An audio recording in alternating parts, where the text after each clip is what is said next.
Hello, my name is Dr. Alys Mendus. And my name is Bozz Connelly. We are both casual academics, currently living on Warren country near Melbourne, Australia. We have both been presenting at ISAN for several years, but this is the first time we've written and presented together, as we wanted to share our family autoethnography from our recent FARCICAL experience searching for a rental house in Melbourne in 2024. We don't use the term farce or farcical lightly, but following its definition, we have been in an absurd situation, one that was ludicrously improbable.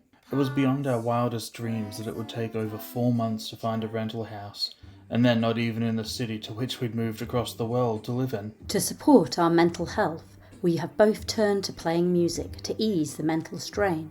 Bozz bought a ukulele soon after he arrived in the city until he could get hold of his guitars in our storage unit in Queensland. Once in our new house, he has had his DJ decks out, and we found a cheap piano on Facebook Marketplace, and I have been rediscovering a childhood pastime. The music in the background to this presentation was played by us and represents our hopes and endurance. We want you to know that we are homed now, and that the tenses of this presentation come from journaling during our itinerancy. As casual academics, we are used to precarity, and using Alan et al.'s 2021 framework of precarity at work, of work, at work and from work, has helped us realise that perhaps the absurdity of the situation and its effects on family life and mental health should not have been so surprising, but they were. Alan et al. Talk of the spillover effect when basic needs of employees and their families are not met. For example, as well as having nowhere to live, our 5-year-old missed out on the option of 6 months of kindergarten, as you cannot join one if you do not live anywhere or are constantly moving.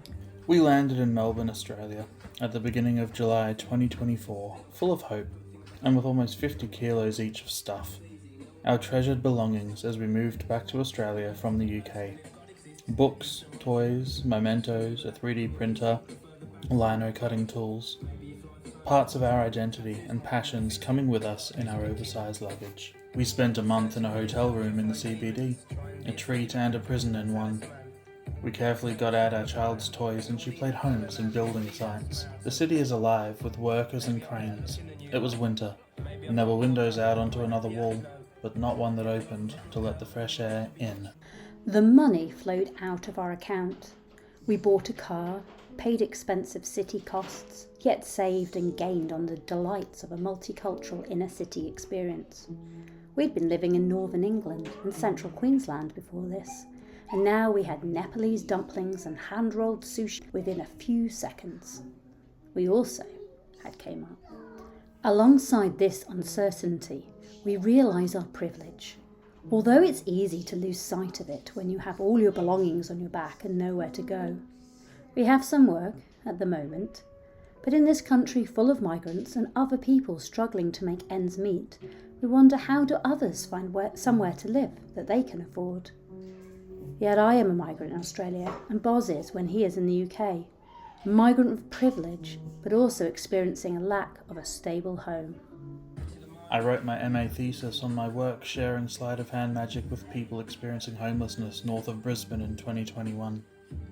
Even though the project and outreach work was carried out with people experiencing homelessness, it wasn't until I was writing up my thesis and exploring my positionality that I reflected on my own relationship to experiencing homelessness. In July 2021, I wrote, I myself am currently transient, of no fixed abode, and not by choice. I'm not homeless in terms of having to sleep rough, but the COVID-19 pandemic has driven my family and I from place to place since March 2020. Sure, we had nearly 11 months in one spot, but that was still temporary housing, and now we have a house sit for the next 3 weeks until the beginning of July. After that, who knows? Now more than ever, I dance that line between homed and homeless, aware that I still have so much privilege compared to many of the people I met throughout the course of my project. What has really been driven home by my experiences of the last 12 months is that anyone can experience homelessness. As Alan et al. Argue, living with precarity and without a stable home is living with an uncertain future. We are living the Australian Bureau of Statistics definition of homelessness. Most of our belongings are in storage and we have no real clue where we will be in a month's time. In fact, according to the ABS definition of homelessness, We have been without stable, ongoing accommodation since September 2018. While we do not personally adhere to the strict definition of the ABS, there were certainly many times in 2020 and again in 2024 where we did have that experience of homelessness. In March 2020, I'm sitting in the empty living room of an empty apartment. My job has ended. The apartment has been leased to someone else. Most of our belongings are in a storage unit. We're escaping back to the UK to ride out this madness the world's descended into. At least there we'll have the support of family around us. An email flits into Alice's inbox. Our flights the next day are cancelled. We stare at the words on the screen in utter disbelief. We scramble to find other flights, any flights that'll get us to the other side of the world. There are none. Global air traffic is grinding to a halt. Our 10-month-old child sleeps soundly in the next room, trusting us to keep her safe. What the hell do we do now? This time moving to and returning to Australia, I wasn't the newbie I was in 2018, arriving onto the Gold Coast with a rucksack and a tiny 7-week-old fetus growing inside me.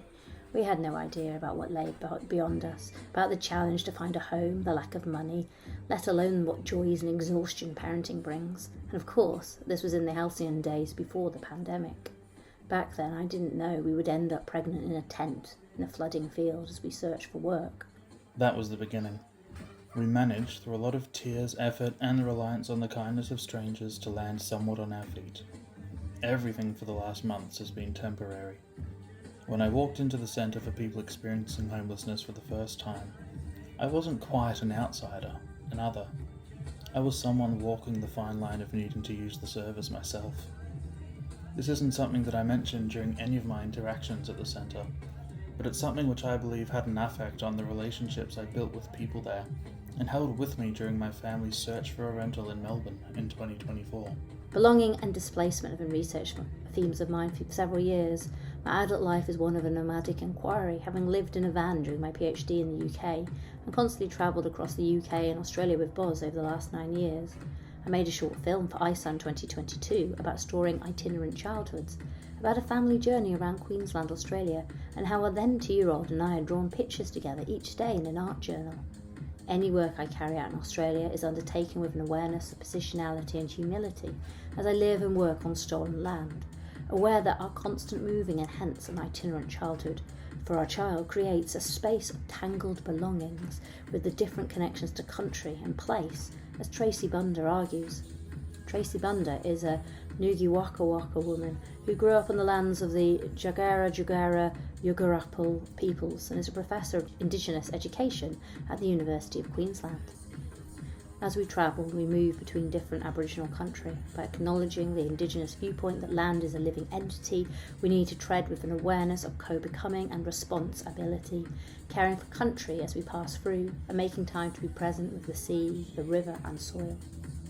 And now in 2024, we still had to find a house, a home for us all to live in.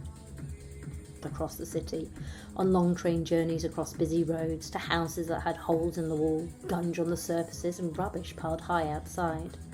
Astonished as the places were barely habitable, to hear they'd been rented out that evening, we began to doubt ourselves. The joke is that this pattern of itinerance isn't an uncommon one for us. Yet again, we find ourselves at the 11th hour.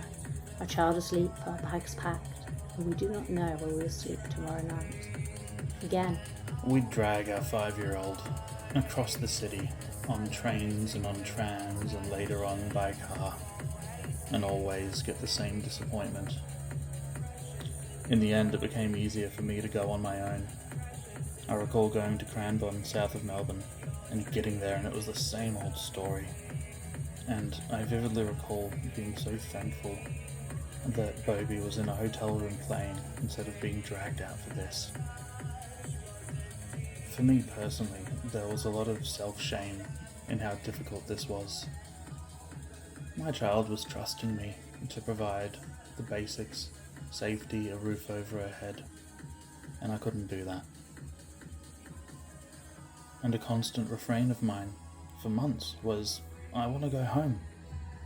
We'd come over here with hope and longing for the next chapter, and although we didn't expect things to fall in our lap, we didn't expect it to be this hard. It was demoralising, and it was harder and harder as time went by to stay positive.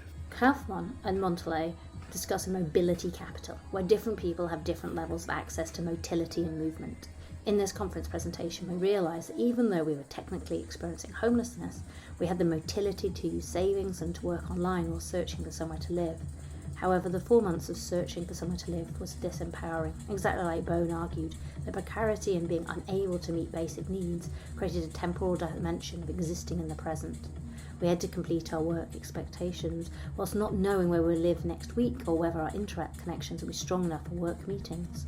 We also began to realise that the precarity of our work was not only preventing us from securing a lease, but also to building community and friends and finding educational options for our child. In the past, we have actively chosen to be itinerant, to follow Brydoddy in our nomadology of life through living in a van or travelling, but times have changed. This time it was an active choice for living in a home, saying goodbye to the vagrancy of no fixed abode. We were left hanging to bounce around Victoria, spending our savings, asking for money from my parents when I am in my 40s, sending our sob story to Airbnb hosts, hoping for some care in return, maybe not having to pay the excessive cleaning fee. We had a couple of excellent house sits out in the mountains to the east of Melbourne and out in a regional city. It was from living outside Melbourne and taking the train in that we began to realise that our vision and dream and our reality were far from each other. This was a raw, painful realisation. Like many migrants, we moved to Melbourne with a dream for a different life, aware that the city would offer us multiculturalism and vibrancy, diversity and choice. We spent every Saturday for 4 months up early, scouting around, visiting houses, looking further and further from the city. Eventually, we were accepted for one house in Geelong, around the bay from Melbourne. We're near the sea, not far from the 70-minute train into the city, and we have a space to play inside and out, and a tenancy until next October. For now, we enjoy this moment. Eat the fresh salad grown in our garden, bounce on the trampoline, play the piano on the decks. But we ask you, what happens in 10 months when the tenancy is up? What stability lies in this world for renting families?